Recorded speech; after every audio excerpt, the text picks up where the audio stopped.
जिंदगी हमेशा वहीं से शुरू नहीं होती जहां लोग तालियां बजाते हैं। अक्सर वो वहां से शुरू होती है जहां इंसान के पास कोई ऑप्शन नहीं होता। दिल्ली का मालवीय नगर, कोई बड़ी कोठी नहीं, कोई चमकदार बचपन नहीं, बस एक मिडिल क्लास घर और एक साफ सोच कि हालात बदलने हैं। घर में पैसे की कभी भरमार नहीं रही। हर खर्च गिन कर होता था, हर फैसला सोच समझ कर लिया जाता था। माता पिता ने एक ही बात सिखाई, पढ़ाई ही वो रास्ता है जो आपको इस भीड़ से अलग खड़ा कर सकता है।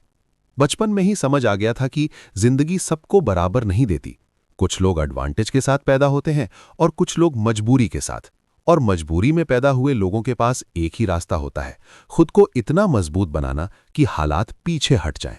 यहीं से भीतर एक भूख पैदा हुई। पैसे की भूख नहीं, नाम की भूख नहीं, बल्कि हालात को हराने की भूख।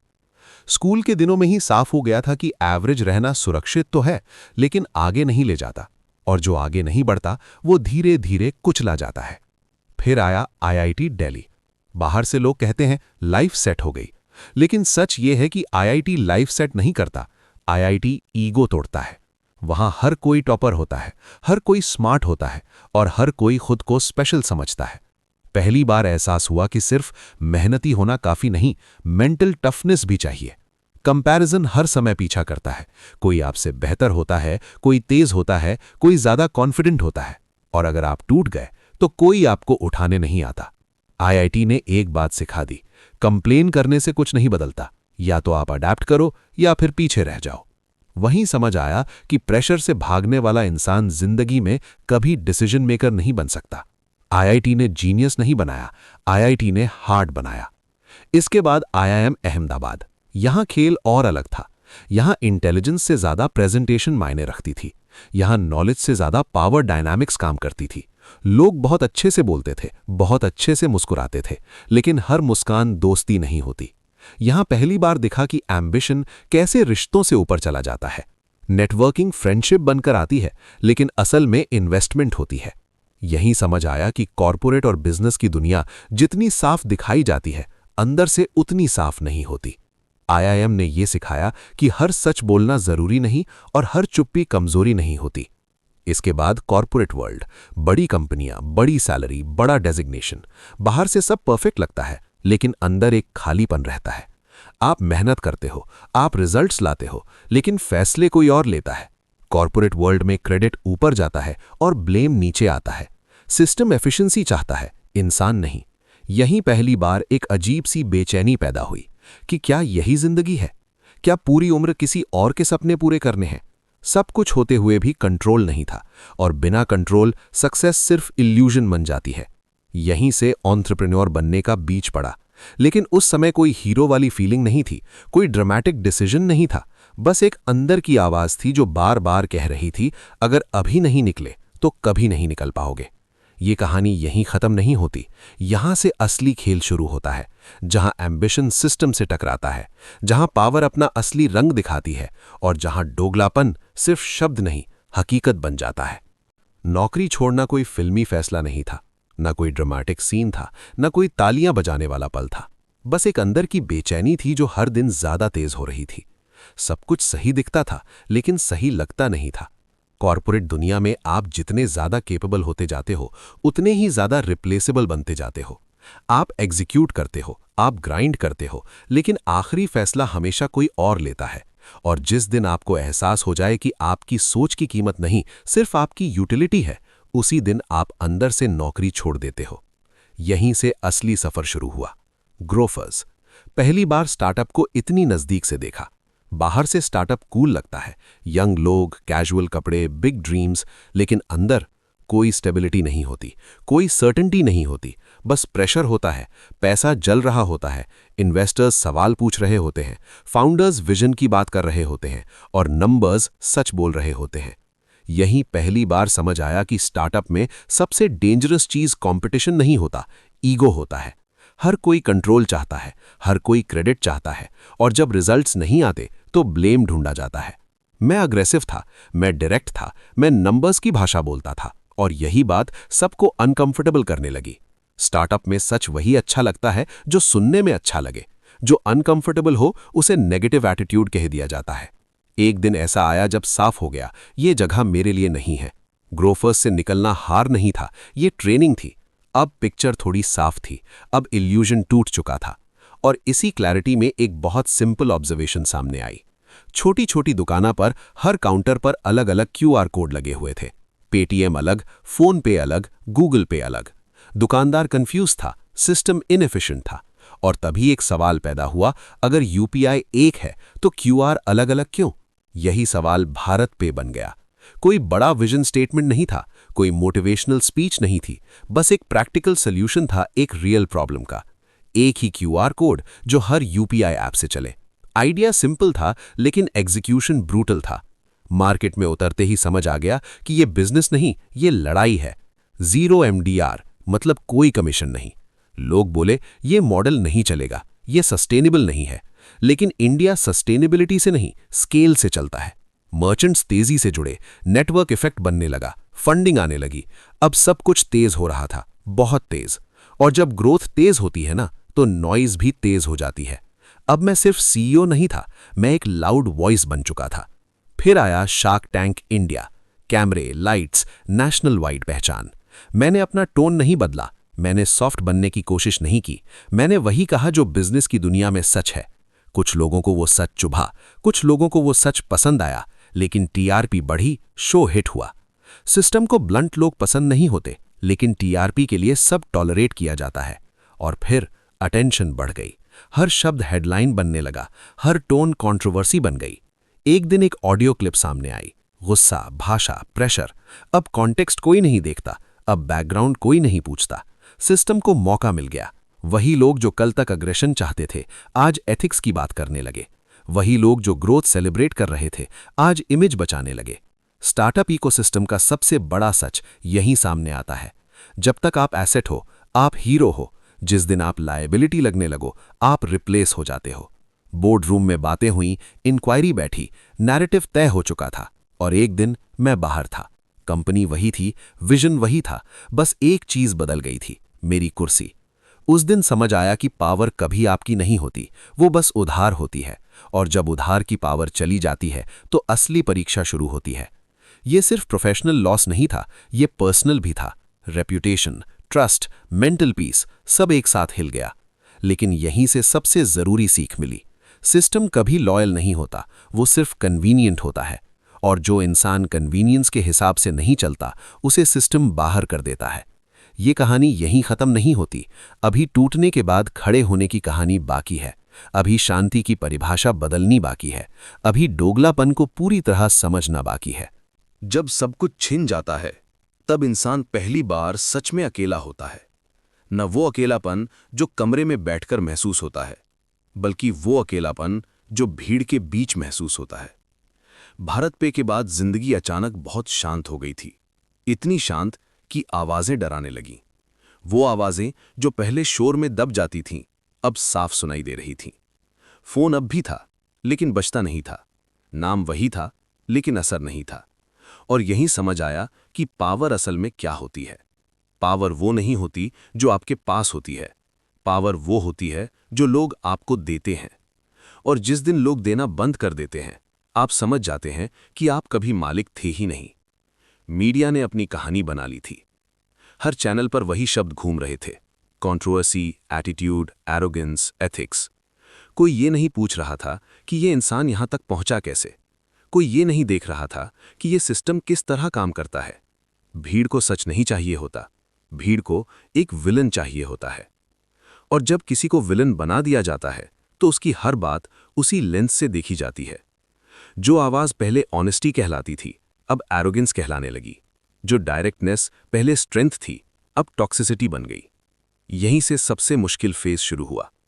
क्योंकि ये फेज बिजनेस का नहीं था, ये फेज खुद से लड़ने का था। हर दिन दिमाग में वही सवाल घूमता, क्या मैं गलत था? क्या मैं ज्यादा बोल गया? क्या मुझे सॉफ्ट होना चाहिए था? और फिर अगला सवाल आता, अगर मैं सॉफ्ट होता तो क्या मैं वही इंसान रहता जो मैं हूं? जवाब आसान नहीं था, क्योंकि सच ये था कि मैं परफेक्ट नहीं था। मैंने गलतियां की थीं, मैंने कुछ जगहों पर शब्दों पर कंट्रोल खोया था। लेकिन एक बात साफ थी, मैं फेक नहीं था। मैंने कभी किसी और जैसा बनने की कोशिश नहीं की। मैंने कभी अपने प्रिंसिपल्स कन्वीनियंस के हिसाब से नहीं बदले। मैंने कभी मंच देखकर सच नहीं बदला, और शायद यही सबसे बड़ा अपराध था। इस फेज में सबसे बड़ा फर्क पड़ा लोगों के बदलने से। कुछ लोग जो कभी बहुत पास थे, अचानक बिजी हो गए। कुछ लोग जो हर जीत में साथ थे, हार में पहचानने से कतराने लगे। और कुछ लोग खामोशी से एक कदम पीछे हट गए। यही समझ आया कि जिंदगी में ज्यादातर रिश्ते आपसे नहीं, आपकी स्थिति से जुड़े होते हैं। जब स्थिति बदलती है तो रिश्ते भी बदल जाते हैं। लेकिन इसी भीड़ में कुछ लोग ऐसे भी थे जो रुके, जो बोले नहीं लेकिन गए भी नहीं। परिवार। जब बाहर की दुनिया आपको गलत साबित करने में लगी हो, तब परिवार वो जगह बन जाता है जहां आपको डिफेंड नहीं करना पड़ता। यहीं पहली बार मन थोड़ा शांत हुआ। अब कोई प्रूव नहीं करना था, अब कोई स्टेज नहीं थी, अब कोई स्पॉटलाइट नहीं थी। और इसी शांति में सेल्फ रिफ्लेक्शन शुरू हुआ। पहली बार मैंने खुद को बिना पावर देखा, बिना टाइटल, बिना अथॉरिटी, और खुद से ईमानदारी से पूछा, क्या मैं वही हूं जो मैं सोचता हूं? इस सवाल का जवाब न मीडिया दे सकती थी, न इन्वेस्टर्स, न पब्लिक। इसका जवाब सिर्फ मैं दे सकता था। धीरे धीरे एक बात साफ होने लगी। सिस्टम से लड़ना हमेशा गलत नहीं होता, लेकिन सिस्टम को समझे बिना लड़ना खुद को नुकसान पहुंचाना होता है। सिस्टम को सच से दिक्कत नहीं होती, सिस्टम को कंट्रोल खोने से दिक्कत होती है। और जो इंसान कंट्रोल के बाहर बोलता है, वो रिस्क बन जाता है। अब मुझे सिस्टम से गुस्सा नहीं था, अब मुझे सिस्टम से नफरत नहीं थी। अब मुझे सिस्टम की हकीकत समझ आ चुकी थी। सिस्टम मॉरल नहीं होता, सिस्टम इमोशनल नहीं होता, सिस्टम लॉयल नहीं होता, सिस्टम सिर्फ स्ट्रेटेजिक होता है। और इस सच को समझ लेने के बाद जिंदगी हल्की हो जाती है। अब एक्सपेक्टेशंस नहीं रहती, अब डिसअपॉइंटमेंट नहीं चुपती, अब सक्सेस की परिभाषा बदल जाती है। पहले सक्सेस का मतलब था हेडलाइन, वैल्यूएशन, पावर, इम्पैक्ट। अब सक्सेस का मतलब था शांति, अपने फैसलों के साथ जी पाने की शांति, खुद की नजरों में सही रहने की शांति, रात को बिना बोझ के सो पाने की शांति। धीरे धीरे ये भी समझ आने लगा कि हर लड़ाई जीतने के लिए नहीं होती। कुछ लड़ाइयां बस ये तय करती हैं कि आप बिके या नहीं। स्टार्टअप इकोसिस्टम बाहर से बहुत इंस्पायरिंग दिखता है, लेकिन अंदर से बहुत अकेला होता है। यहाँ दोस्त भी कैलकुलेशन होते हैं, यहाँ एडवाइस भी एजेंडा के साथ आती है, यहाँ तालियां भी तभी बजती हैं जब आप यूजफुल हों। इस इकोसिस्टम में सबसे जरूरी स्किल बिजनेस नहीं है, सबसे जरूरी स्किल है खुद को खोने से बचाना। अगर आप इस दुनिया में आ रहे हो तो एक बात याद रखना, इन्वेस्टर्स भगवान नहीं होते, मीडिया न्यूट्रल नहीं होती, और सिस्टम कभी तुम्हारा नहीं होता। अगर आप इस सच को स्वीकार कर लोगे तो आप टूटोगे नहीं, और अगर आप इस सच को इग्नोर करोगे तो सिस्टम आपको तोड़ देगा। अब कोई जल्दी नहीं थी, अब कोई रश नहीं था, अब हर डिसीजन रिएक्शन से नहीं, क्लैरिटी से लिया जा रहा था। मैंने ये मान लिया था कि कुछ लोग मुझे कभी पसंद नहीं करेंगे, और ये भी मान लिया था कि मुझे सबको कन्विंस करने की जरूरत नहीं। जो समझेगा वो बिना बोले समझ जाएगा, जो नहीं समझेगा वो चाहे जितना समझाओ समझेगा नहीं। दोगलापन अब सिर्फ दूसरों में नहीं दिखता था, दोगलापन अब एक पैटर्न बन चुका था। हर जगह वही कहानी, हर सिस्टम में वही लॉजिक, बातें आइडियल्स की, फैसले कन्वीनियंस के। और इस पैटर्न को पहचान लेना सबसे बड़ी फ्रीडम थी, क्योंकि जब आप पैटर्न पहचान लेते हो तो आप उसमें फंसते नहीं। इस पूरी कहानी का मतलब ये नहीं है कि कोई हीरो था और कोई विलन। इसका मतलब बस इतना है कि जिंदगी स्ट्रेट लाइन में नहीं चलती। लोग वैसे नहीं होते जैसे वो दिखते हैं, और सिस्टम वैसा नहीं होता जैसा वो बताया जाता है। दोगलापन किसी एक इंसान की कहानी नहीं है, दोगलापन इस दौर की पहचान है, जहां सच बोला जाता है लेकिन सिर्फ तब तक जब तक वो सुरक्षित हो। और जिस दिन सच सिस्टम के खिलाफ चला जाए, उसी दिन वो सच सबसे बड़ा अपराध बन जाता है। मैं टूटा नहीं, मैं चुप नहीं हुआ, मैं बस ज्यादा साफ हो गया। और अगर साफ होना इस दुनिया में गलती है, तो हाँ, मैं वो गलती दोबारा करूंगा। अब जब सब कुछ कहा जा चुका था, जब शोर थम चुका था, और जब कहानी अपने आखिरी मोड़ पर खड़ी थी, तो एक बात बिल्कुल साफ थी। जिंदगी किसी एक जीत या हार से तय नहीं होती। जिंदगी तय होती है आप किस सच के साथ जीते हो और किस झूठ को ठुकरा देते हो। इतना कुछ देखने के बाद एक अजीब सी क्लैरिटी आती है। न गुस्सा बचता है, न शिकायत, बस समझ बचती है। समझ कि हर इंसान अपने फायदे के हिसाब से सही और गलत तय करता है। समझ कि सिस्टम कभी इंसान से बड़ा नहीं होता, लेकिन इंसान अक्सर सिस्टम से डर जाता है। और सबसे जरूरी समझ ये कि अगर आप सबको खुश करने की कोशिश करोगे तो खुद से दूर होते जाओगे। इस पूरी यात्रा में एक बात बार बार साबित हुई, सच हमेशा भारी पड़ता है। वो तुरंत नहीं, लेकिन आखिर में।